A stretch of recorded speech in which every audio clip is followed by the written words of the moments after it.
There was a kingdom that should have ruled Europe, a land so rich that kings bankrupted themselves trying to possess it, vineyards that produced wine for emperors, cities where wealth flowed like rivers, armies that made France tremble and Germany kneel. For centuries, Burgundy stood between empires, playing them against each other, growing fat on their conflicts.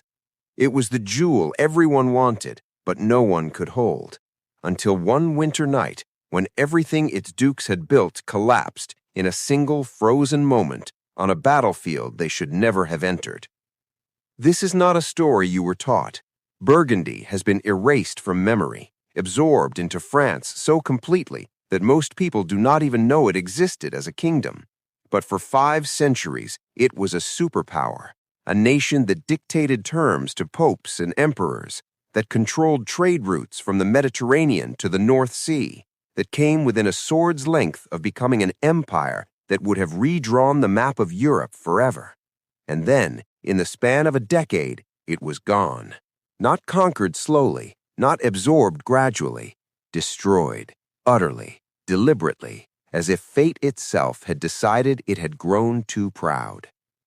If you value history that goes deeper than what they taught you in school, stories of kingdoms that rose higher than they should have and paid the price for their ambition, then subscribe. If stories like this still matter to you, if you believe the past has lessons we ignore at our peril, leave a like and share this with someone who needs to hear it. And tell me, where are you listening from right now? What time is it where you are? Because what happened to Burgundy is happening again, somewhere, to someone who believes they are untouchable. It began with barbarians and a dying empire. In the year 443, as Rome collapsed under the weight of its own corruption and the pressure of tribes pouring across its borders, a Germanic people called the Burgundians were granted permission to settle in what is now eastern France and western Switzerland. They were not conquerors in the traditional sense. They were refugees, hired swords, foederati, Rome called them, barbarians allowed to live on Roman land in exchange for defending it against other barbarians. It was a deal born of desperation, and it worked exactly as long as Rome had the power to enforce it. When Rome fell, the Burgundians remained. They carved out a kingdom in the valleys of the Rhone and Saône rivers, in a land blessed by God with everything a nation needed to thrive: fertile soil, strategic mountain passes, rivers connecting the Mediterranean to the heartlands of Europe. The Burgundians converted to Christianity, not out of sudden revelation, but out of pragmatism. They understood that to rule among Romans, to be accepted by the church, to have legitimacy in a world where legitimacy was the only currency that mattered, they needed to bow before the cross, and so they did. Their first kingdom did not last. The Franks, those brutal warriors who would become France, crushed them in the 6th century. Burgundy became a Frankish province, its kings reduced to footnotes. But the land remembered what it had been. The people remembered. And when the Carolingian Empire shattered after Charlemagne's death, when his grandsons tore his legacy apart in civil war, Burgundy rose again, not as a barbarian tribe this time, but as a kingdom. Multiple kingdoms, actually. Upper Burgundy in the mountains, Lower Burgundy along the Mediterranean coast, and between them the Duchy of Burgundy, technically part of France, but increasingly independent, increasingly powerful, increasingly willing to defy anyone who told it what to do. The dukes who ruled Burgundy understood something their neighbors did not. Wealth is power. Not just armies, not just land, but trade, industry, luxury. They turned their duchy into the economic heart of Europe. Burgundian wine became the drink of kings, Burgundian cloth the clothing of the wealthy, Burgundian cities the centers of finance and culture. While France and Germany exhausted themselves in endless wars, Burgundy grew rich by staying out of them, by playing both sides, by making itself indispensable to everyone and subordinate to no one. But here is the flaw that would doom them. Burgundy was not built on conquest or divine mandate or unshakable legitimacy. It was built on cleverness, on exploitation of circumstance, on the temporary weakness of its neighbors. And the moment those neighbors recovered, the moment they stopped needing Burgundy and started wanting it, the kingdom would have to defend what it had built. Not with diplomacy, not with gold, with blood. And blood has a way of revealing which foundations are solid and which are built on sand. The true rise of Burgundy began with a marriage and a corpse. In 1363, the King of France faced a problem. His youngest son, Philippe, needed land, titles, wealth. But France was exhausted from the 100 Years' War with England. There was nothing left to give except what was already given. And so the king made a calculated move. He married Philippe to the heiress of the Duchy of Burgundy. When her father died without male heirs, Philippe inherited everything, not through conquest, through a wedding contract. The pen, as always, proved mightier than the sword. Philip the Bold, they called him, and bold he was. He understood immediately that Burgundy, properly managed, could become something greater than a mere duchy subordinate to France. It could become a kingdom in all but name. He began accumulating territory through the same method his father had used, marriage. He married his son to the heiress of Flanders, the wealthiest region in northern Europe. When she inherited, Burgundy suddenly controlled not just the vineyards of the south, but the textile cities of the north. Bruges, Ghent, Antwerp. Cities so rich they could loan money to kings and expect repayment. Philip's successors continued the strategy with ruthless efficiency. John the Fearless seized control of Paris itself, ruling France in all but name, while the French king descended into madness. Philip the Good expanded Burgundian territory until it stretched from the Alps to the North Sea, a discontinuous empire held together by ducal authority and commercial interest. He created a court that rivaled any in Europe. Artists flocked to Burgundy, the best musicians, the finest painters, scholars and poets and chroniclers who wrote of Burgundian glory as if it were Rome reborn. The dukes created an order of chivalry, the Order of the Golden Fleece, deliberately designed to rival the English Order of the Garter and the French Order of the Star. They held tournaments that lasted weeks, feasts where a single banquet could cost more than a military campaign. They dressed in furs and silks and jewels that made visiting kings feel like paupers. This was not just wealth, this was a statement. Burgundy was not a duchy anymore. It was a great power, and it wanted everyone to know it. But the wealth masked a fundamental weakness. Burgundy was not a unified kingdom. It was a collection of territories acquired through marriage and inheritance, each with its own laws, its own customs, its own nobles who resented being ruled by a foreign duke. The southern territories spoke French. The northern territories spoke Dutch. The mountain regions were loyal to the Holy Roman Empire, not to Burgundy. The dukes held it all together through personal authority and careful management. But personal authority dies with the person, and careful management can only compensate for structural weakness for so long. The Burgundians themselves began to believe their own propaganda. They started calling their territories a kingdom, even though no pope had crowned them and no emperor had recognized their claim. They began thinking of themselves as equals to France, to England, to the empire. They were not. They were wealthy. They were influential. But wealth is not legitimacy. Influence is not sovereignty.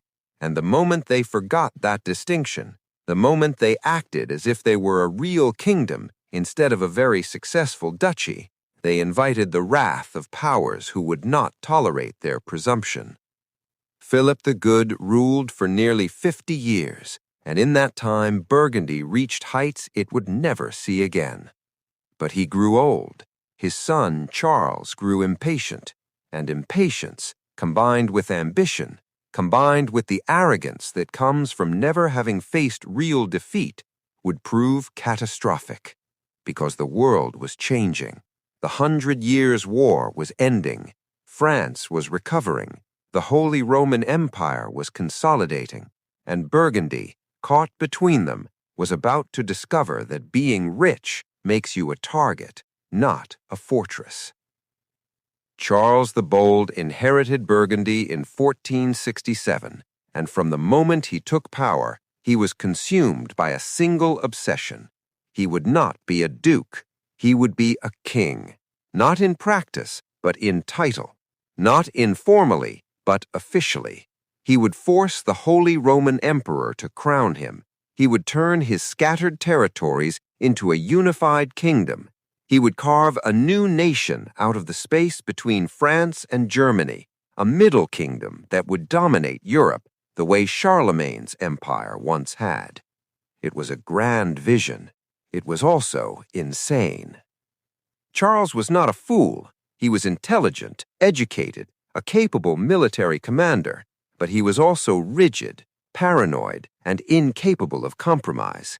He alienated his own nobles by centralizing power, by dismissing their advice, by treating them as servants rather than partners. He alienated his cities by raising taxes to fund his military campaigns, by quartering soldiers in their streets, by demanding obedience when they were accustomed to negotiation. He alienated the church by seizing ecclesiastical revenues and appointing bishops without papal approval. Within 5 years of taking power, he had made enemies of everyone who might have supported him. But his greatest mistake was underestimating his neighbors. King Louis XI of France was everything Charles was not: subtle, patient, willing to lose a battle to win a war. Louis saw immediately that Charles was overextending himself, that his ambition exceeded his resources. And so Louis did what predators do when they see wounded prey. He waited. He encouraged Charles's ambitions. He sent ambassadors who praised Burgundian might and whispered that the emperor would surely grant Charles his kingdom if he just proved himself worthy through military victory. It was poison dressed as flattery, and Charles drank deeply. Charles began a series of military campaigns designed to connect his northern and southern territories, to create a continuous Burgundian kingdom stretching from the Alps to the Channel. He invaded Lorraine. He besieged cities in Alsace. He marched his armies back and forth across territory that belonged to the Holy Roman Empire, acting as if imperial lands were his to take. The emperor protested. Louis encouraged. The Swiss, whose lands bordered Burgundy and who had no love for foreign dukes telling them what to do, began to mobilize. And here is where the corruption becomes visible. Charles's armies were the finest money could buy: professional soldiers, English longbowmen, Italian condottieri, Flemish pikemen, Burgundian knights in the most advanced armor ever forged. But they were not fighting for Burgundy. They were fighting for pay. And when pay became uncertain, when campaigns dragged on longer than promised, when victories failed to materialize, they began to desert. Not dramatically, not all at once, just slowly, quietly, slipping away in the night because they had not been paid in months and saw no reason to die for a duke's dream. Charles raised taxes again. The cities of Flanders, his wealthiest territories, refused. He sent soldiers to enforce collection. The cities closed their gates. Ghent, which had made Burgundy rich, declared it would no longer fund Charles's wars. Brussels followed. Bruges hesitated, but ultimately joined the rebellion. Charles had spent decades building an economic empire, and now his own greed was tearing it apart. He had everything a king needed, except the loyalty of his people, and without that, he had nothing. The Dukes of Burgundy had always ruled by balancing interests, by making everyone rich enough that rebellion seemed less profitable than cooperation. Charles abandoned that strategy. He ruled by force, by intimidation, by assertion of authority he did not actually possess. And the territories that had tolerated Burgundian rule because it was profitable began to realize that it was becoming expensive, that Charles was spending their wealth to fund his ambitions, that they were being drained dry to pay for a kingdom that would benefit him, not them. The compact between ruler and ruled was breaking, and once it breaks, it cannot be repaired with speeches or threats, only with blood. In 1476, Charles the Bold marched his army into Switzerland. It was supposed to be a quick campaign, a demonstration of force. The Swiss were farmers and herders, not professional soldiers. They had no cavalry, no artillery, no fortified cities. Charles believed his armored knights and disciplined infantry would crush them in a matter of weeks, securing his southern flank and proving to the emperor that he deserved his kingdom. He was wrong, catastrophically wrong. At the Battle of Grandson, the Swiss infantry charged directly into Burgundian lines.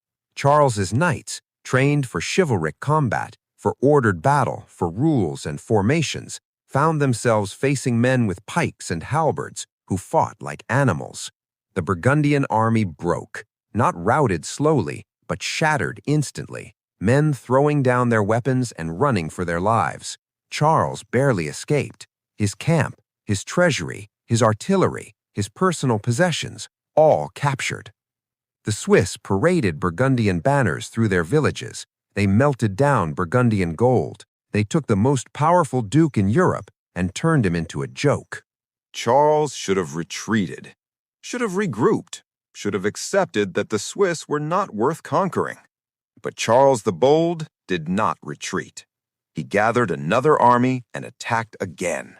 At Morat, the Swiss destroyed him even more thoroughly.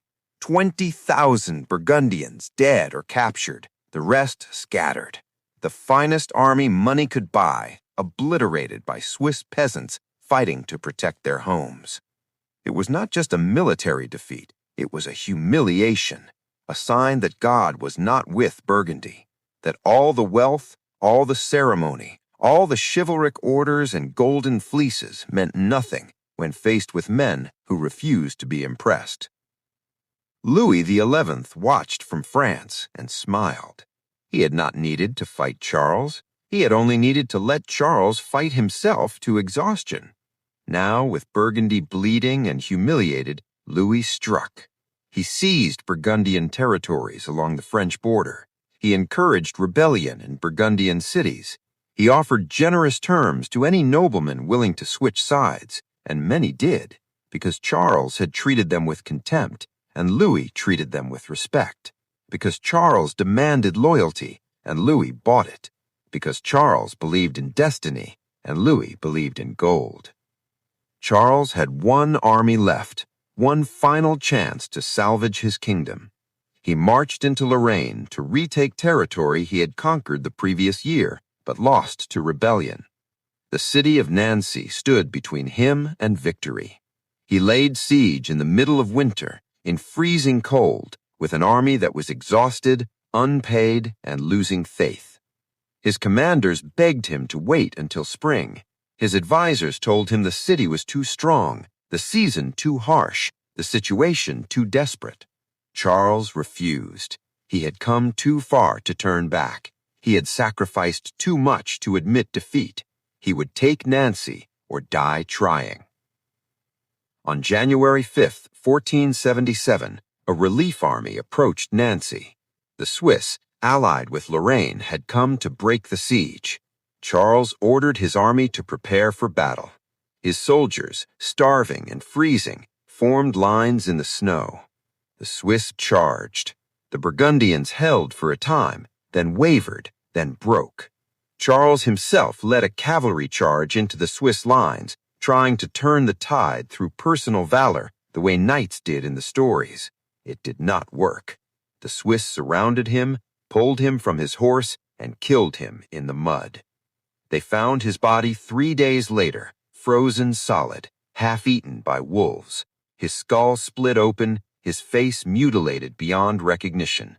They only identified him by his personal effects and the scars on his body from previous battles. The Duke of Burgundy, the man who wanted to be king, died alone in a frozen ditch, butchered like an animal. There was no divine intervention, No last-minute miracle, just cold, brutal death. And with him died any hope that Burgundy would ever be more than a memory. Charles left behind a daughter, Mary of Burgundy, 19 years old, suddenly the richest heiress in Europe and the most vulnerable. Louis XI immediately declared that Burgundy, as a French fief, reverted to France upon Charles's death. He invaded. Mary's counselors begged her to marry quickly, to find a protector before Louis seized everything. She married Maximilian of Austria, son of the Holy Roman Emperor, in a desperate bid to secure imperial protection. It was too late. Louis's armies swept through Burgundian territory. The southern duchy, the original Burgundy, was annexed to France without a fight. The Duchy of Lorraine declared independence. The cities of Flanders, exhausted by decades of war and taxation, negotiated directly with France, cutting Mary out of the process. Burgundian nobles switched sides en masse, calculating that French rule was preferable to the chaos of a contested succession. Within 2 years, everything Charles had fought to unite was torn apart.